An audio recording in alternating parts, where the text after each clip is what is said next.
Why don't we get started? All right. Well, good morning, everyone. Happy Monday. I hope you had a wonderful weekend.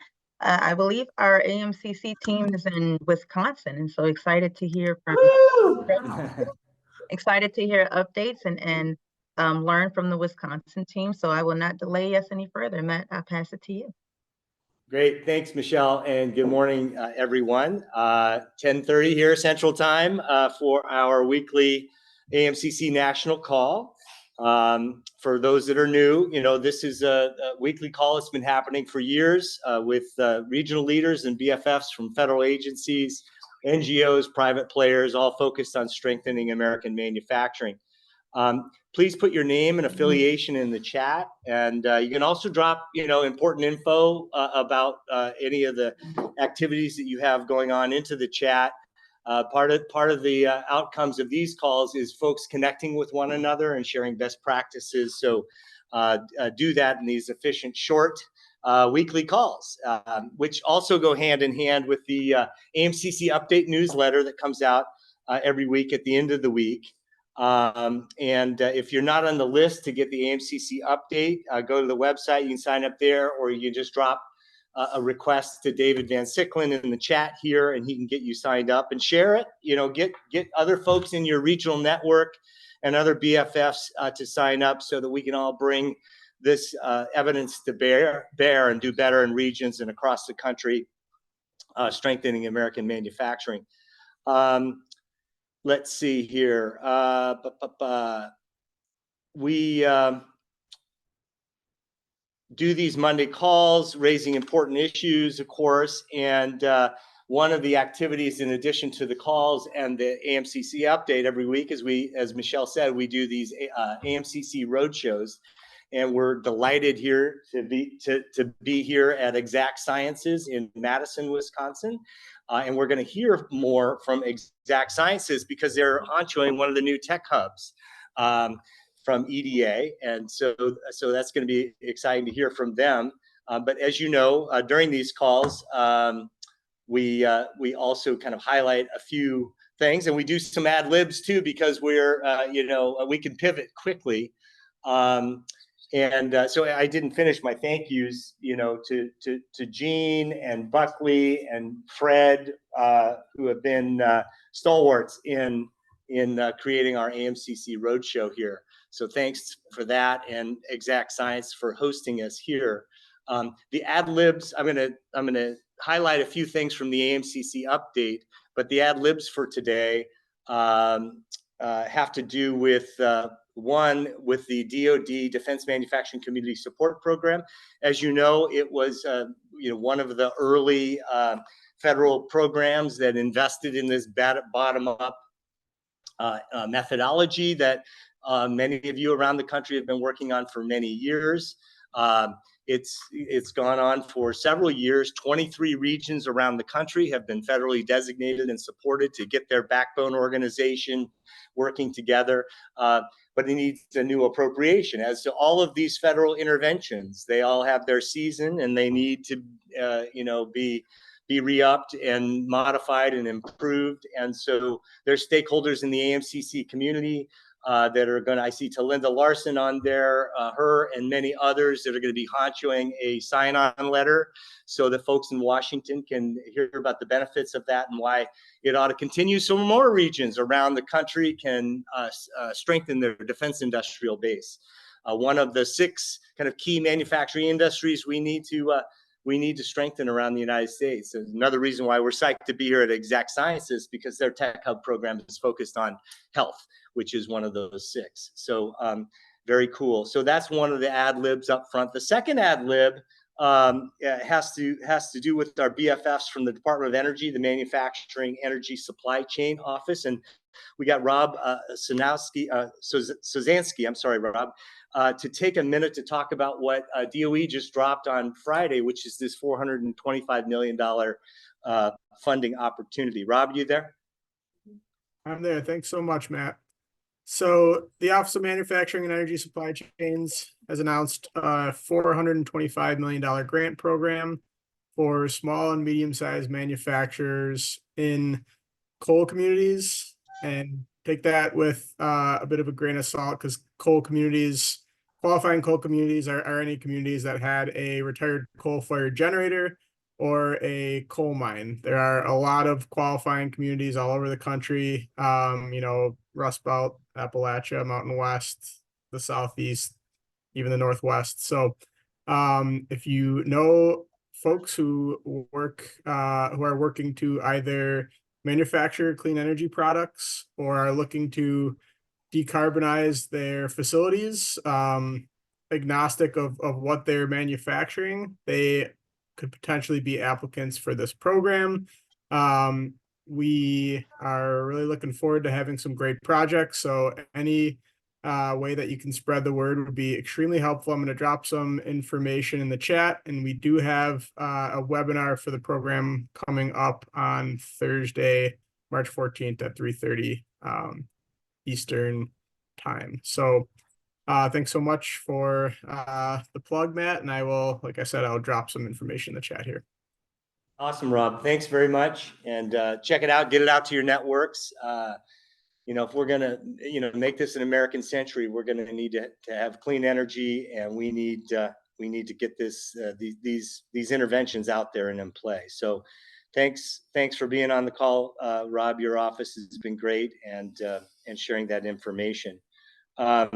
So let me highlight a few things in the update before we turn it to our Tech Hub friends here in Madison, Wisconsin, to hear about their Tech Hub, the EDA Tech Hub. Very exciting. As many of you know, the Tech Hub was modeled after the IMCP initiative, going back now it's about 10 years. So we're very proud to see this federal intervention play out and learn how one region is doing it. But before that, a few things from the AMCC update. We had in there the DOE, another DOE thing. Their 48C tax credit. They're doing regional workshops around the country on that. If your region, wants more information, DOE will is, I think, thirsty to get it to you. Brookings, we put in the AMCC update a pretty interesting thing that we'd like to get feedback from you guys on. It's called the Metro Monitor Dashboard. So we have this ecosystem metrics project going on with a bunch of BFFs and others. Mark Murrow at Brookings and others are talking about, kind of measuring the efficacy of state, place-based initiatives. So this will be interesting to see how that lines up and can add value to helping regions craft, do a better, SWOT analysis, gap analysis, and come up with better interventions. We also have a note in there about our Economic Recovery Corps fellows, right? We need an army of people doing this kind of collaborative work. And EDA gave the Economic Recovery Corps program to the International Economic Development Council, I think it is. And so we've had some great calls with BFFs there at IEDC.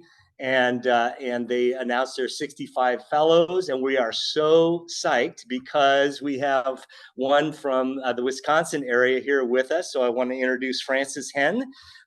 Introduce yourself to the region. Tell us about what you're going to be doing real quick. Yeah. Hey everyone, I'm Francis Henn. I'll be working here in Southwest Wisconsin, working collaboratively with the Southwest Wisconsin Regional Planning Commission to try to help create an ecosystem that's welcoming to immigrants, as some of the rural populations here are aging or declining.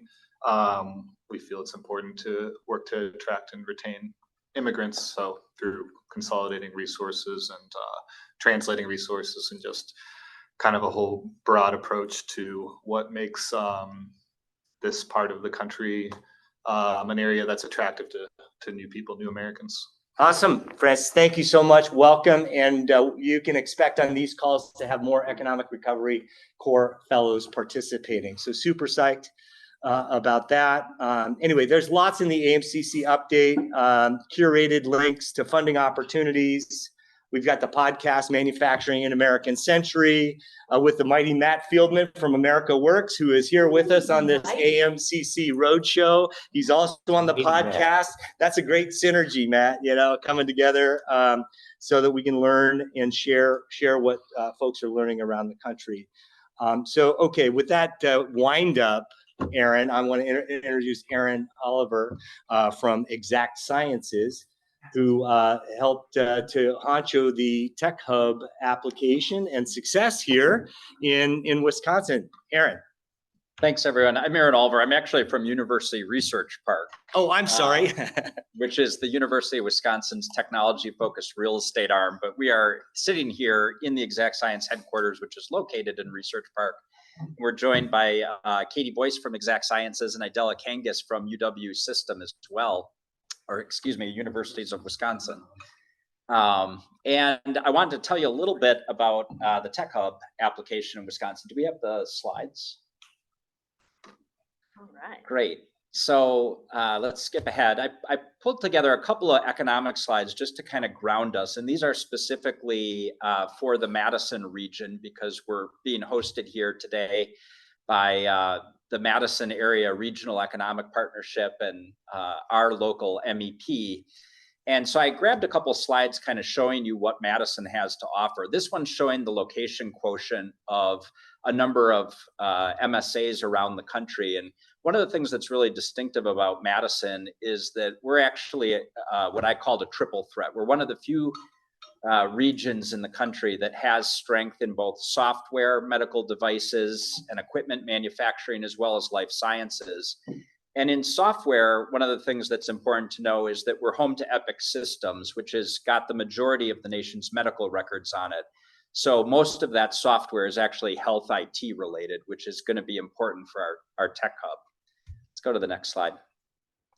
And this is really powering our economy. When you look at the Madison region, this chart on the y-axis is showing you job growth, recent job growth, and on the x-axis is showing you how distinctive we are as measured by location quotient. The size of the bubble is employment. And what you can see there is that it's really the tech-focused industries like life sciences, software, advanced manufacturing, e-commerce, and medical devices that are really distinctive in this region, but also are powering our job growth among traded clusters. Let's go to the next slide.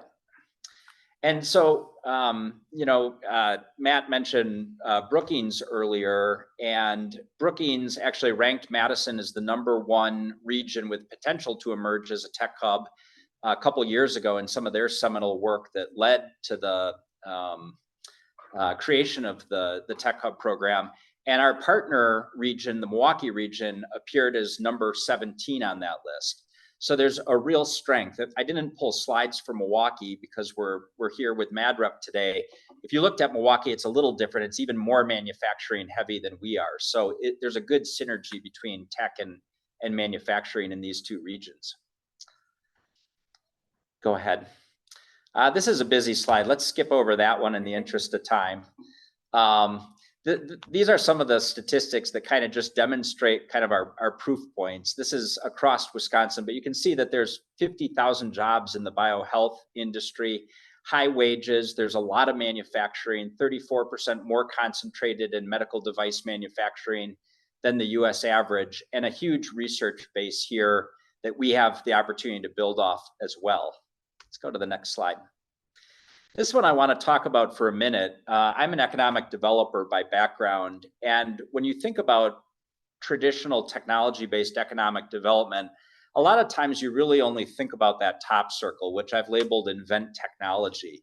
You think about innovation. It starts with research, and it becomes maybe an incubator or accelerator focused program. You start thinking about issues like risk capital, venture capital, angel capital, things like that. And what's happened over time is we've allowed technology to focus on this innovation, but we've allowed the manufacturing to drift overseas. And as a result, our supply chains are easily disrupted. The manufacturing's not taking place at home. We're not creating equitable jobs in technology here at home in America. And these are creating a lot of the national security and resilience issues that I think the EDA is worried about.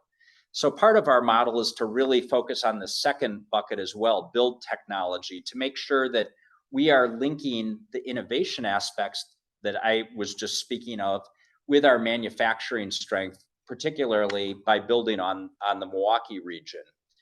My favorite statistic on this, just by way of example, is that Boston has one of the most well-developed life science clusters in the country, probably the leading cluster.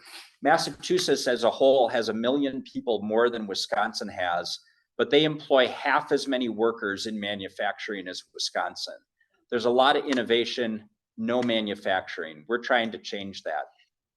And then the third bucket, let's go back to that slide for just a second. The third bucket is deploying technology. Our model is also leaning into the idea that if you want to attack equity and patient equity, and you want to implement personalized medicine, you've got to get the data, you've got to get access to a diverse set of patient populations. And so you can't just think about the innovation, you've got to think about building technology as well as deploying it. And we've crafted a set of 6 initiatives around all 3 of these buckets, guided by the values you see there. So our 6 projects, 3 of them in the first bucket are really about trying to generate data and deploy technology to gather more data and to make sure that we're weaving personalized medicine into our tech hub right from the start. We've got a lab to market project, which is going to help us expand some key entrepreneurial infrastructure, and also take a model that's working here in Madison over to Milwaukee to try to accelerate Milwaukee's life science strengths. We've got a workforce training project, which is really aimed at supporting all of this, both on the innovation side, but also on the manufacturing side.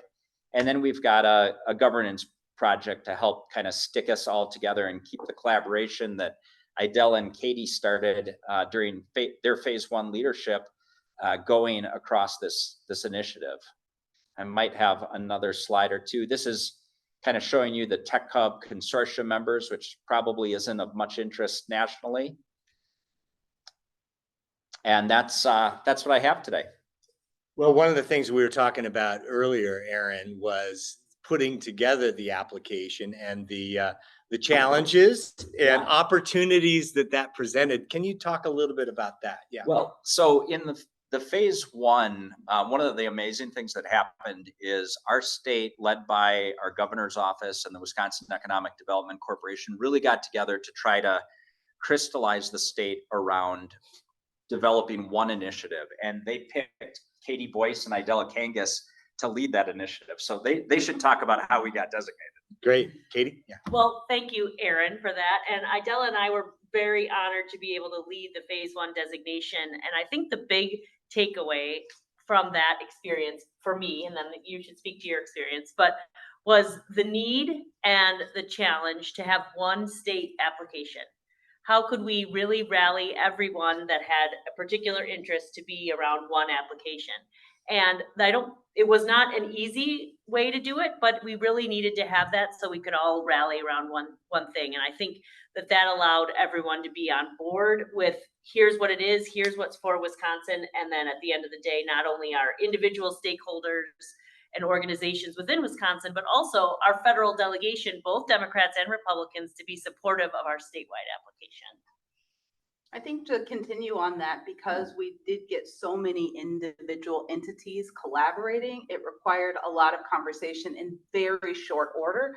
So I think one of the things that helped us was that Katie and I have different skill sets, and there was a good division of that work so that we could engage with so many different community members. Katie's really great at sort of the good coherent conversation and communication. I'm a scientist by training, so a lot of what I did was get to go out and talk to people. So I think one of the best things about the opportunity in our Tech Hub designation and in our implementation were that we got to talk to so many different kinds of employers, from startups to large businesses to small, like mainstay manufacturers that are in the regions, got to hear what their needs were, got to pull together listening sessions in really short order. And I don't think any of that would have been possible had we not had a community here in Wisconsin that is willing to step up and have conversations no matter how they got involved at the end of the day. So I think that those are telling about our community and the work that we are able to accomplish. And then I think the other thing that has really helped us is once we had the designation, we shifted it to a different set of things that needed to happen. So Erin became the chair of the consortium, Bio Forward, which is our statewide bio organization here in Wisconsin, really organized the effort. And we shifted from sort of gathering and wrangling everyone to actually what are some of these specific projects and dollars needed in order to make it happen. And that was an important shift because there was different needs and different skills needed to get that done at that time. Yeah, what you guys are talking about, sometimes we describe in the AMCC update and elsewhere as systems leadership, which is a challenge, it's a skill set, right? To be able to deal with the inevitable fiefdoms, right, that exist out there and bring them together. And so in short order, Idella, to your point, it's an ongoing challenge. And I think every region, that's part of the AMCC community has to deal with that in one way or another. Any tips on how to do that better? Go ahead, Aaron. Well, one of the things that I would really give EDA credit for is some of these programs and other federal agencies that are coming out with things like NSF engines. They're giving communities a focal point to collaborate around. And so they're really catalysts for breaking down barriers. Madison and Milwaukee are really only, an hour and a half drive from each other, but they oftentimes they're separate labor sheds and they don't always work together that much, in part because there's not an obvious focal point. And so these programs have actually been great in catalyzing a lot of collaboration and communication and cooperation that frankly probably should have been happening for a long time. Right. I mean, our muscles got weak, right, at the end of the 20th century. And so we're re-upping it. It's exciting, but it's a long-term project for sure. Yeah. David, any questions are coming in or comments? I wanted to say a few things about our hosts here on the Roadshow to give them an opportunity. We cool? Mm-hmm. Yeah.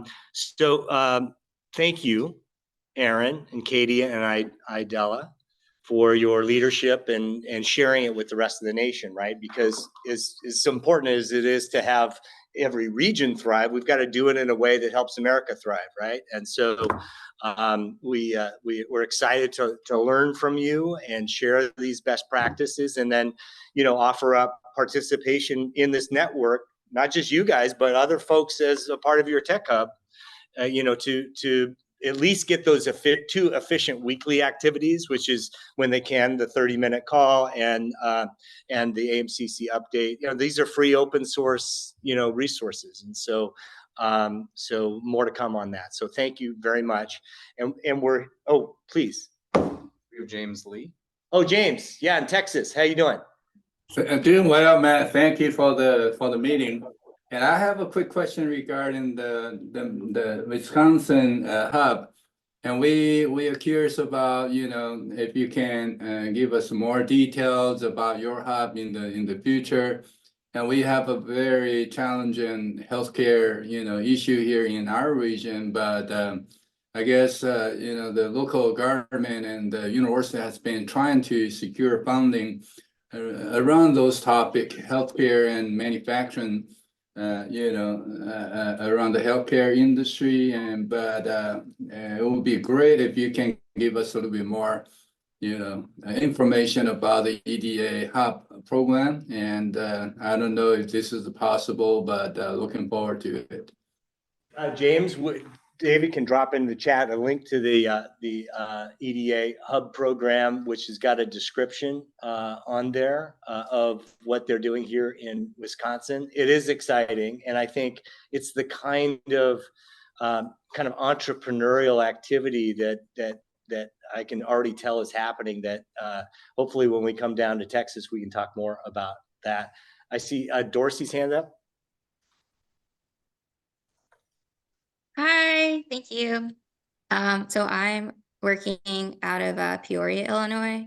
And I guess I just had a question if you could talk a bit more about the specific kind of strategies or projects that you've seen had success between trying to expand the industry growth in Madison to Milwaukee, because we have sort of like a similar type of I think, dynamic here in Illinois, where there's a lot of kind of organization around biofermentation happening out of the University of Illinois in Champaign, and kind of like a similar dynamic where there's a very kind of larger state-funded institution that has research assets that we don't necessarily have in Peoria, but we do have a strong manufacturing network here as well, and we're about an hour away. So I was just curious to know, sort of, in this effort, what have you seen be successful? Well, it's a pretty nascent effort, but one of the things we're trying to do, we have a program that was launched about 5 years ago in Madison called Forward Biolabs, which is housed here at University Research Park, and it's essentially a lab co-working space. So it lowers the capital barrier for lab type companies to get started, because there's $2-3 million of shared equipment they can use. We are proposing to the EDA that we take that model that's been working well here in Madison for 5 years, and we extend it to Milwaukee and set up a site there, and that we then create a series of wraparound services to support entrepreneurs in both places. So I don't know if that will ultimately prove successful yet, but that's part of our proposal to EDA. And I'll add on just quickly that one of the things from the workforce perspective is finding some ties that work between the manufacturers and on the lab and innovation side. And so we had a strategy development grant, which are helping us sort of identify skills in occupations that are sort of transferable across the two, and then defining, you know, both training programs, but also experience programs where workers can get both of those experiences, whether they be in Milwaukee or Madison or someplace else. So, and working with our employers to be able to provide those kinds of experiences. Are the three of you cool with sharing your emails so that folks have other questions they can? Sure.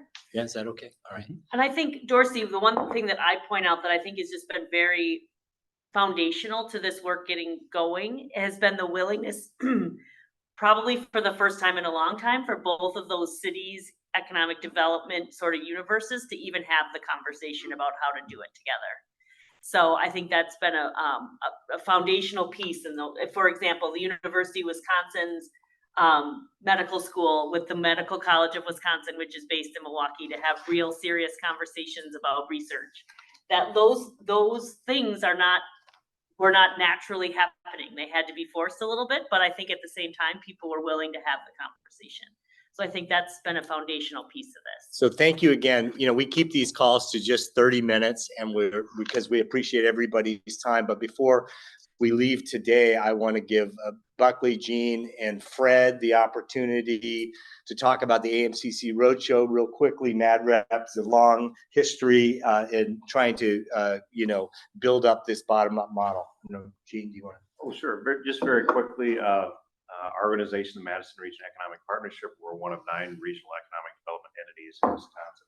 Happy to be a host for day 1 of a 3-day visit for AMCC, and just to focus on some of the industries for which we believe we have a competitive advantage, including bioscience, as well as looking into some workforce issues and highlighting programs at the University of Wisconsin. Okay. So then the Magical Mystery Tour will move on to Milwaukee tonight, and we'll be there tomorrow, and looking at some of the things that are happening at the other Tier 1 Research Institute in Milwaukee, as well as some other development and workforce initiatives. And then we'll move to Green Bay, where we will visit Titletown Tech and see some of the workforce that's reaching into the middle schools, as well as visiting the streaming center of the New Year's Eve celebration from Times Square. So we'll see some multimedia up there. So should be a good 3 days. And great credit to Fred for honchoing so much of the prep for this. Fred? Thank you. Thank you. Yeah. How's it been organizing an AMCC Roadshow? Oh, yeah. It's good to be a party planner. Hear that, everyone? It's good to be a party planner. Yeah. Thanks so much. Hope everyone has a great week. And we will talk to you next week. Thanks so much, Michelle. Thank you. Have a great week, everyone.